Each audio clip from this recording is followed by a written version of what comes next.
Siapa?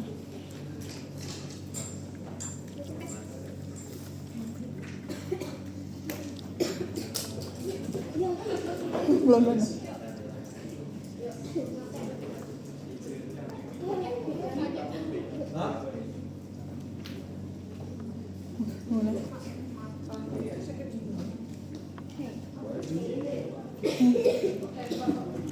Oke, kita masuk lagi ya. Selalu ingat, urutan kurvanya itu harus berurutan. Kalau taruhlah misal seperti ini. Kalau kalian mau membuat kurva kuadran satunya di sini, kuadran 2-nya di sini, kuadran 3-nya di sini, kuadran 4-nya di sini, boleh. Karena kurva ini adalah kurva yang sifatnya mirroring, ya, cerminan. Kuadran 4 itu harus di mirroring dari kuadran 1 dan kuadran 3. Ya, kalian nggak boleh bikin kurvanya acak. Oke? Kenapa harus kita mirroringin? Karena kaitannya sama fungsi variabelnya. Ya, karena kan masing-masing dari kurva ini punya variabel yang berbeda-beda. Oke? Lalu pertanyaannya nanti kalian nanya, Bu, kenapa ibu bikin kuadran 4-nya di sini? Kenapa kok nggak di sini gitu ya? Karena nanti kita akan create bersamaan dengan kurva kuadrannya LM. Jadi nanti kita akan hubungkan di kuadran 4-nya di S sama LM-nya. Jadi yang paling nyaman buat saya di sini. Oke ya, gak ada masalah ya? Iya, Oke, kuadran 1 tadi adalah fungsi apa? Nabungan. Kuadran 2 Hubungan. fungsi equilibrium. Investasi dan belanja pemerintah. Fungsi investasi. Oke? Karena si I temenannya sama si G, maka nanti juga akan ada si government expenditure. Oke, kuadran 4 ini adalah kurva gasnya. Oke, kalau teman-teman ingat di fungsi tabungan, ya kan? Kemarin kan fungsinya minus 0 plus S kecil. Oke, kita akan punya X ini adalah variabel suku bunga, variabel saving. Oke, lalu hubungannya dengan pendapatan, ya kan? Maka di sumbu X-nya kita punya Y dari sini. Oke, kita tahu fungsinya seperti ini. Oke, lalu kita akan bentuk kurva kaitan hubungan S sama si Y dari sini. Kemarin kita lihat bahwa hubungan antara Y dan S atau S dan Y itu positif. Maka bentuk kurvanya juga lerengnya positif. Kalau positif itu begini apa begini? Ini. Gini. Ke kanan. Ini. Oke, yang begini ya. Ya. Maka ini adalah S fungsi dari Y. Oke, S ini bacanya tabungan fungsi dari pendapatan. Oke ya. Oke, terus kita tahu temennya si S ini adalah si T. T. Oke, teksmu lihat fungsi teksmu di pertemuan dulu. Penol.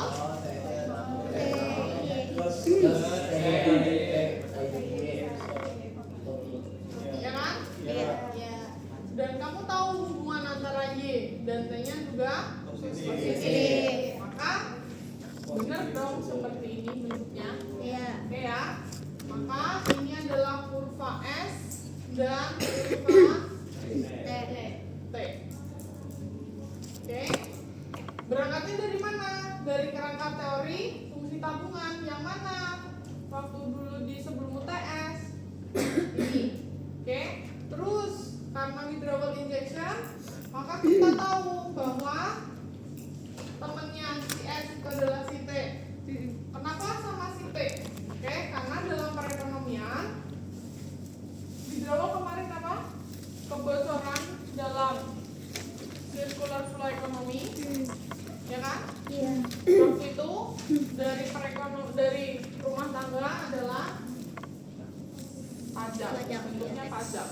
Oke, karena kan pajak mengurangi konsumsi masyarakat, ya kan? Iya. Terus berangkatnya dari mana? Oh, dari persamaan ini. Cara tahu hubungan antara P sama Y dari mana? Dari persamaan ini. Oke, maka kita tahu ini adalah persamaan S dan T. Oke, hubungannya di sini Y. Lalu kalian punya di kuadran 2 yaitu keseimbangan. Kuadran 2 keseimbangan ini untuk sumbu Y-nya itu di mirroring dari sumbu 1. Sorry, dari kuadran 1. Oke, ST-mu posisinya di sini. Oke? Oke. Nah, sebelum kita masuk ke kuadran 2, kita harus tahu dulu kuadran 3. Kuadran 3 ini adalah fungsi investasi. Di situ fungsi investasi persamaannya Nol. makanya apa? PI. Ya. P kecil kali I. Oke, kita tahu ada hubungan antara interest rate yang mana kita hitungan. Iya. Interest rate hubungannya negatif sama investasi. Maka kalau ini kita buat sumbu X-nya itu si investasi, sumbu Y-nya adalah interest rate. Oke, hubungannya apa? Hubungannya negatif. Kalau negatif bentuk kurvanya kayak mana? Kurva demand. Iya. Ini ya. Oke, sip. Terus sekarang kita punya kurva IS. Kurva IS-mu yang di persamaan matematis itu hubungan antara I sama apa?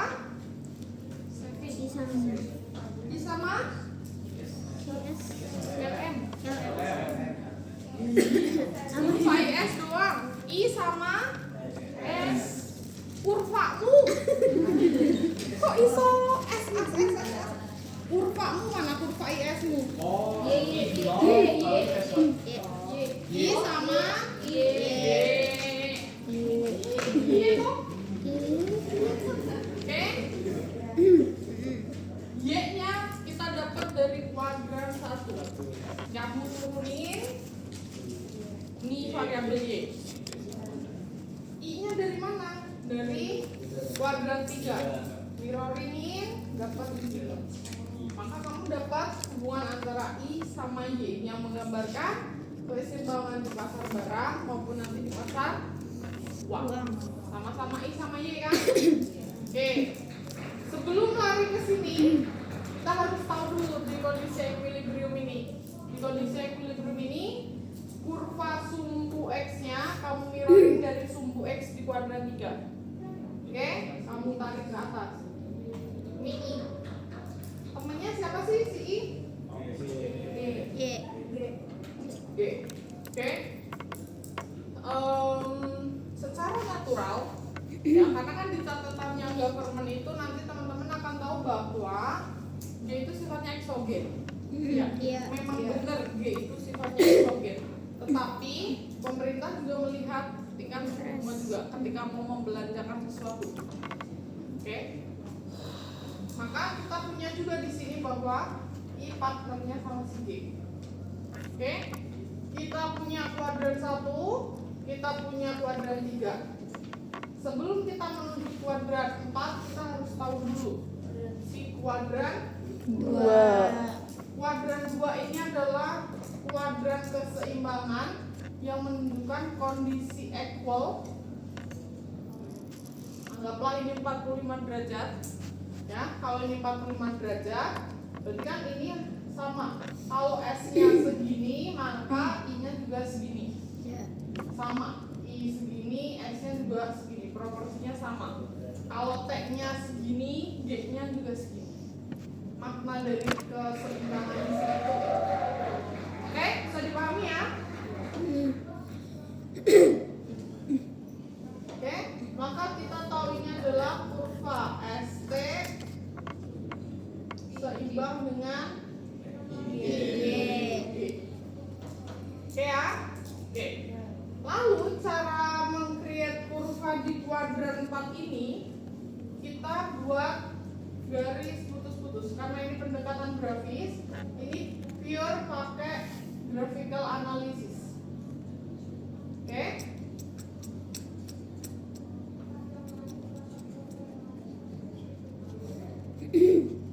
Kita dapat titik yang pertama. Oke?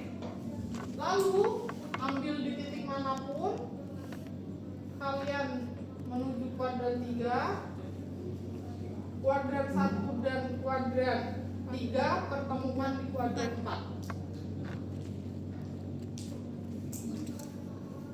Oke, maka inilah kurva IS yang kita dapatkan. Nah, ini adalah metode pendekatan grafis. Dulu ini itu dikembangkan oleh ekonom yang bernama John Hicks. Ya. Nah, dia itu dulu gini. Ekonom itu kan punya beberapa metode untuk menganalisis kondisi perekonomian. Pertama adalah pendekatan matematis, ya pakai hitungan itu alatnya. Kedua pendekatan grafis. Kemudian yang berkembang sekarang itu pendekatan ekonometrik, ya kan? Nanti kan kalian juga dapat ekonometrik kan? Iya. Ya nggak? Iya. Pendekatan grafis itu dipakai untuk mendukung pendekatan matematis. Jadi orang nggak cuma kayak gini, kan kamu orang matematika ya angka-angka lah bisa kamu manipulat lah kayak gitu kan. Nah, untuk mendukung pendekatan matematis maka si John Hicks mengembangkan pendekatan grafis ini. Jadi munculnya ISLM itu sejarahnya dulu itu waktu Great Depression ya di States, ya karena mereka tuh bingung, ini kita lagi Great Depression, kebijakannya tuh harusnya yang seperti apa sih? Oke, analisis matematis sudah dilakukan, akhirnya ketemu ini perlu pakai kebijakan yang sifatnya ekspansif, gitu kan? Tapi orang pada sanksi, bener nggak sih pendekatan ekspansif yang cocok ketika kondisi seperti itu, gitu kan? Terus manjulah si John Hicks, oke kita butuh approve dari pendekatan yang lain, oke? Maka muncullah pendekatan yang namanya ISLM secara grafis. Oke, lalu ini kaitannya. Jika kita punya kondisi perekonomian yang overheating, oke, atau terlalu panas, itu ya, atau titik boom, titik puncak. Tadi kita punya kerangka kebijakan fiskal yang cocok.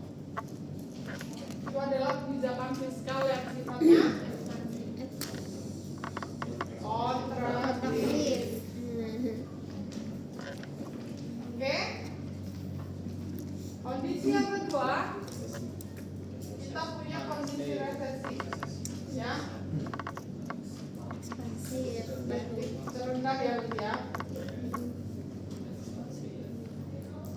Maka kebijakan fiskal Ekspansif. Oke, maka jika kita mengacu pada kondisi pendekatan pemerintah ini, ketika kondisi kontraktif, idealnya kita akan dapat kurva IS yang bergeser ke kiri, ke sini kiri saya, ya, ke kiri atau ke bawah, karena tujuannya untuk menurunkan Y. Oke, nanti sebaliknya IS bergeser ke kanan.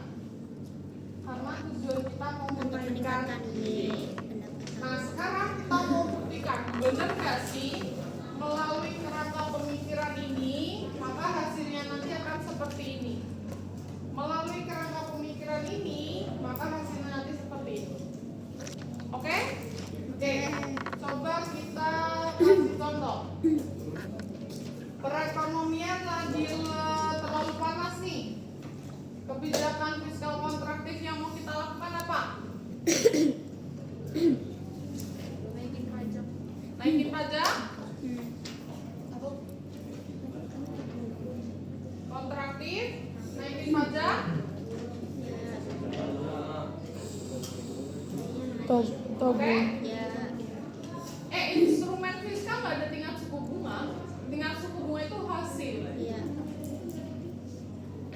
Tingkat suku bunga kan di sini hasil. Instrumen fiskal, interest rate itu ranahnya moneter, ya. Ya. Oke.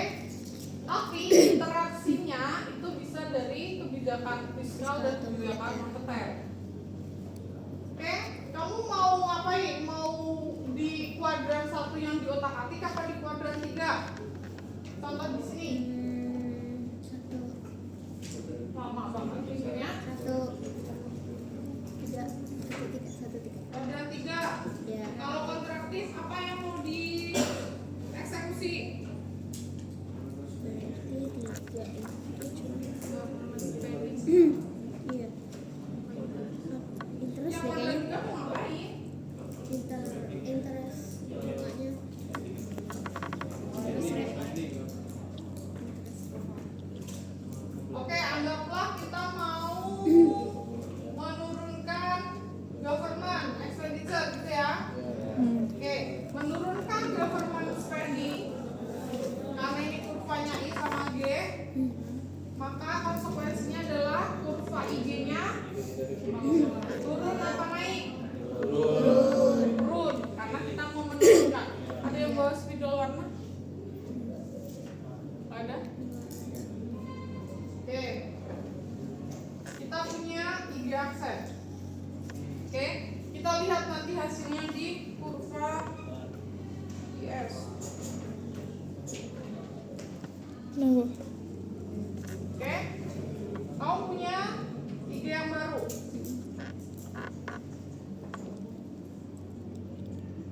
Makanya saya sebenarnya tadi butuh berwarna karena biar kalian nggak bingung. Iya, bingung.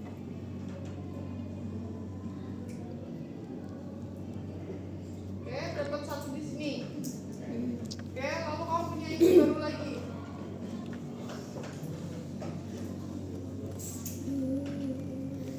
Apa itu? Oke. Ini cara berpikir teoritis. Oke, kalian dapat 2 maka terbuka. Apa ya dia? Ya udahlah, nggak apa-apa ya. Iya Ya, nggak? ya, Oke, udah. maka kamu dapat kurva IS kuadrat. Oke, kamu dapat kurva IS kuadrat 1. Maka kita mau menunjukkan bahwa dengan adanya kontraktif fiskal policy, dengan menurunkan belanja pemerintah, kita akan menggeser kurva IS ke bawah yang berkonsekuensi pada penurunan pertumbuhan ekonomi yang bersih. Oke, sepakat ya? Sepakat. Oke, maka terbukti bahwa kerangka kebijakan fiskal kontraktif dapat dieksekusi untuk kasus kondisi perekonomian yang overheating. Oke, lalu yang kedua, kamu punya